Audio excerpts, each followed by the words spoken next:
Imdorrijin naraw it-tfal jilabu b'xi pupi tas-soldati jew b'xi video game ta' parsedin jiġġieldu fil-gwerra. Iżda għal 250,000 tifel u tifla minn madwar id-dinja, din hija sitwazzjoni li jgħixuha realment.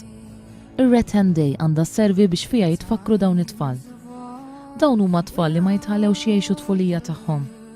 Tfal li jispiċċaw vittmi b'dan il-mod jgħaddu minn trawma kbira. Il-bniet jiġu sa anke abbużati sesswalment minn adulti.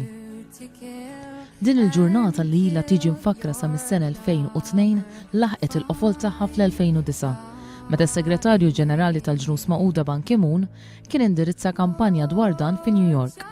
Permezz ta' din il-kampanja tresqu quddiem il-Qorti tal-Ġustizzja Internazzjonali mexxejja ta' gruppi ribelli mill-Kongo u ex-President tal-Liberja akkużati li ġelu numru kbir ta' tfal jiġġieldu fil-gwerra.